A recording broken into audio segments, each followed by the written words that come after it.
This is the core information about Biology 201 evolution topics. Definitely refer to your notes for more details, but this gets you on the basic track of it. So to start off, remember we're talking about evolution, which there are several pieces to that for what defines evolution. So this is when we have genetic changes in a population over time. And so I did put these things over time, just as a way to think about that. We had several topics that are all related about this genetic change over time, including speciation and phylogenies. I would encourage you to keep these numbers handy. So for evolution, we're going to talk about 4 postulates by Darwin, 4 processes of evolution. For speciation, there are 3 species concepts, as well as 3 steps of speciation. And we talked about 2 different types of speciation that might occur, allopatric and sympatric. Okay, so let's talk about the 4 postulates of Darwin. This is basically what I'd like to call the recipe for evolution by natural selection. Notice that evolution can occur by a variety of different processes, and these are the ones we're going to talk about for natural selection. So here are the 4 postulates, and I would encourage you to come up with a mnemonic device for this. Maybe have step 1 for V for variable, step 2 that the variations are heritable, for an H there. And then in the third postulate that in every generation more offspring are produced than can survive. So I put maybe number and S for survive. And then the last part of this is that survival and reproduction are not random, but are tied to the variation among the individuals. And basically this is selected for by the conditions. So you could say selection is due to the conditions.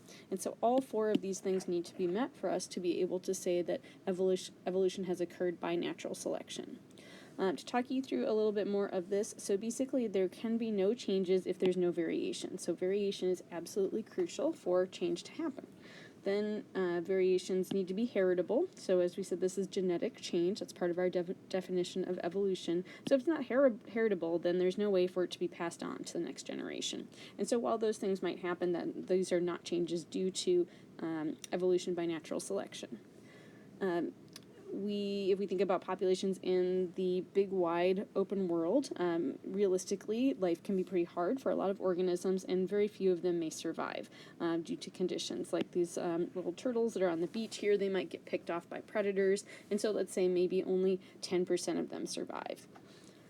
So that's an assumption. This here, last part is saying that the survival is not just random for when it occurs by natural selection. Instead, it would be tied to some sort of heritable variation among the individuals. So here are 4 different processes of evolution, 4 different ways that genetic change can happen in a population over time.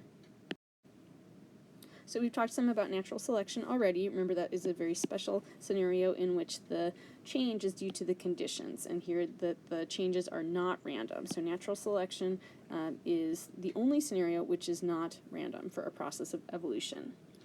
On the other hand, mutation, the way that the mutations occur in the DNA are random, and mutations are generally rare, but they can lead to major changes. It's just thought that if you think in the big scheme of things about where mutations occur along the DNA, remember that many mutations might be silent. They might not even be within the genetic coding region. And so mutations are rare and kind of unpredictable for if they will affect the phenotype and fitness of an individual. And it's thought to be especially rare that a mutation would affect fitness. Then let's talk a little bit about genetic drift. This is a random situation that would occur in which there's a die-off in a large number of the individuals in a population. And so the big idea is that this is random.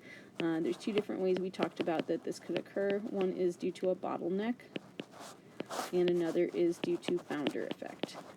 So those, be sure you keep track of. These are kind of hidden vocabulary words and relationships among the vocabulary words. Know when you're looking at kind of steps or examples for a particular scenario. So bottlenecks are usually going to be some sort of calamity, some sort of dramatic event that takes place, and again, that the survivors have nothing to do with their fitness.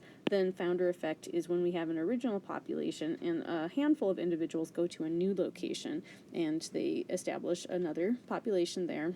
So there's going to be a difference in the frequency of different genetic alleles, different information of those, because there's a very small number of individuals that are in this founding group. And last one I'll talk about is gene flow. Gene flow is when we have two separate populations, and then just one or a couple individuals would join another population, thereby bringing their alleles. Then we could also have some come over this way from the green side. It doesn't really matter if they go in both directions or not. The big idea is just to see that there's a limited number of genes that are going to be exchanged here. A couple other fun facts to keep track of include this mnemonic device up here. So genetic drift drops the variation. So genetic drift can only decrease variation, especially given infinite amount of time. One allele will eventually randomly start to supersede another. And this sounds a lot like gene flow, but notice that they are very different processes.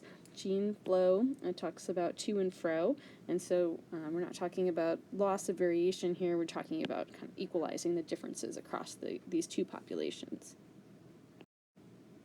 Okay, so now I'm going to talk about a couple other kind of hidden vocabulary words that pop up with these processes. So I'm going to get a little fresh slate of this slide. Okay, so let's talk about a couple hidden scenarios that are important for natural selection. So for natural selection, one type of natural selection is sexual selection. And we talked about a couple examples for this, one of which was the peacock, and so how the peacock's trait here of having these very showy feathers has been selected for by the female. And so this is a specific example of a type of selection that is tied to reproduction only, not necessarily fitness.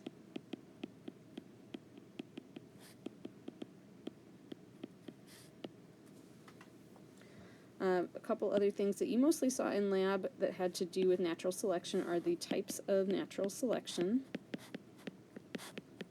And so let's zoom in and check those out. Wow, that was weird. So basically, here we've got our original population, the solid line, and we're looking at phenotypes of fur of a mouse, different mice in a population. And so if we look at the coloration of the fur, we can see that changes to darker, and this would be a directional selection over here. So the dashed line is the population afterwards, after whatever this natural selection is, maybe it's predation. We could imagine a different situation in which we lose the phenotypes that are in the middle, and we see an increased amount of phenotypes that are on either extreme, and this is called disruptive selection. Then we can also imagine a situation which is essentially the opposite, in which we lose the extreme phenotypes, and this is called stabilizing selection. So maybe this looks kind of like a chair leg. This is very stabilized and kind of thin.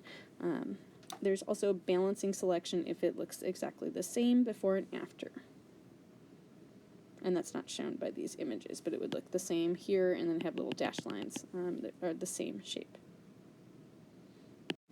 Okay, so now let's talk a little bit about speciation. So there's two scenarios of three that are important here. So first off is that notice that it is challenging to define species. There's multiple ways we can do that, and so here are the three different species concepts: biological, morphospecies, and phylogenetic. Remember that on the reading guide we filled in kind of pros and cons for each of these and how they are tested,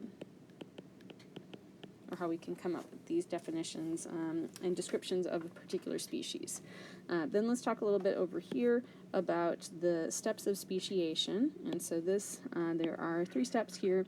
The first thing is that these things could all potentially lead to speciation. It's not a given.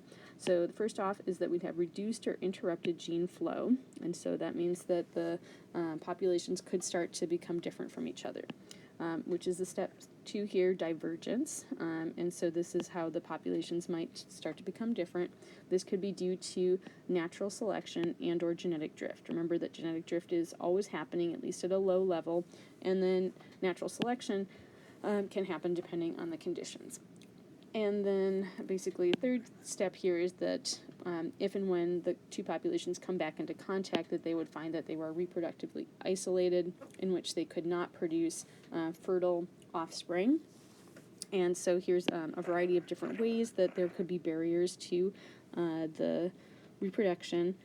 And notice that some of these are prezygotic and some are postzygotic. And so if speciation occurs, then we could describe how it occurred. And as a reminder, we've layered this with allopatric and sympatric speciation. Allo, remember, that refers to different locations, whereas sim is that the two populations are in the same location. And this is referring to geographic locations in both cases.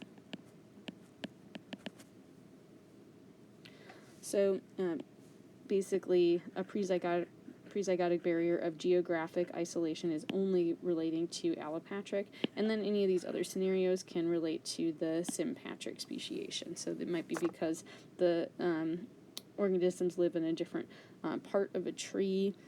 It could be because they breed at different times of the year, because they have different mating rituals, which is what it means by behavioral. It could be mechanical, that they cannot physically have their reproductive organs meet up. There's an example about snail shells for this. Or if the cells do meet up or become close to each other, the sperm can't fertilize the egg for some reason, which is presumably molecular, based on different proteins or other kind of molecular and cellular barriers. Then postzygotic, we're talking here about viability and fertility. So viability means if it can survive or not.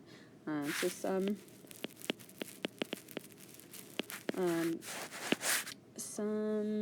some organisms that are the result of two different species breeding together may be able to produce a viable offspring that survives, like a mule, for example, is very viable, and it's a pack animal, works very well on farms. However, the mules have reduced fertility, and so they are, that means that the parents, the horse and the donkey, are considered different species. Okay, and here we'll talk a little bit about phylogenies. So phylogenies are a pretty awesome way that we can reconstruct evolutionary relationships, and it's important to note that each phylogeny is a hypothesis, and so it will have support depending on the particular information that's available. And basically you can see a phylogeny here where the lines each mean different relationships. Remember, time goes from this base part up towards the top. Remember that each of these tips describes a taxon, so an individual group. This could be a species, or it could be more than that. And so basically this would be a taxon, etc. So individual groups. And basically we can use these brackets to describe what the shared features are. One of the big things we talked about was sorting out which groups are monophyletic. Another name for this is clade for a monophyletic group. This has to do with the number of SNPs that it takes to carve out a particular group. So this is a monophyletic group in blue here, just this one line here. Remember that this tip describes a taxon, but the line backwards describes any and all of the common ancestors along this trajectory, this lineage. And so because this is time, and this is usually vast amounts of time, tens of thousands or even hundreds of thousands of years or more, this is actually symbolizing quite a lot of lineage of that specimen. And then let's see, where's another monophyletic group? This is also monophyletic, just one SNP right here would isolate that group. However, in the other two situations, we would have to take two SNPs to carve out those taxa. And here we'd have one SNP, and then we want to get rid of this guy, so we'd have another SNP here. So these ones are not monophyletic, however, these ones are monophyletic. In other words, each of the colored boxes that are shown in those cases, this is monophyletic, this is monophyletic, this is not, neither is this. So one piece of advice I have for you for studying evolution topic is to check out the big picture, which is something, a concept web that your textbook authors have put together. This is on pages 516 to 517 of the textbook. And one of the really important things to see how all this terminology is related to each other is to look at these little phrases that are in blue that show how these things are related. So, for example, something else I did not point out that is important is that adaptations are tied to natural selection. So, natural selection, if we read this through, natural selection is the only evolutionary process that can produce adaptations. Remember that those are traits. And then this talks about how that's related to fitness, and so that would presumably increase the fitness. They put a little box for you to fill in, which you can take it or leave it. So this could be increase, for example.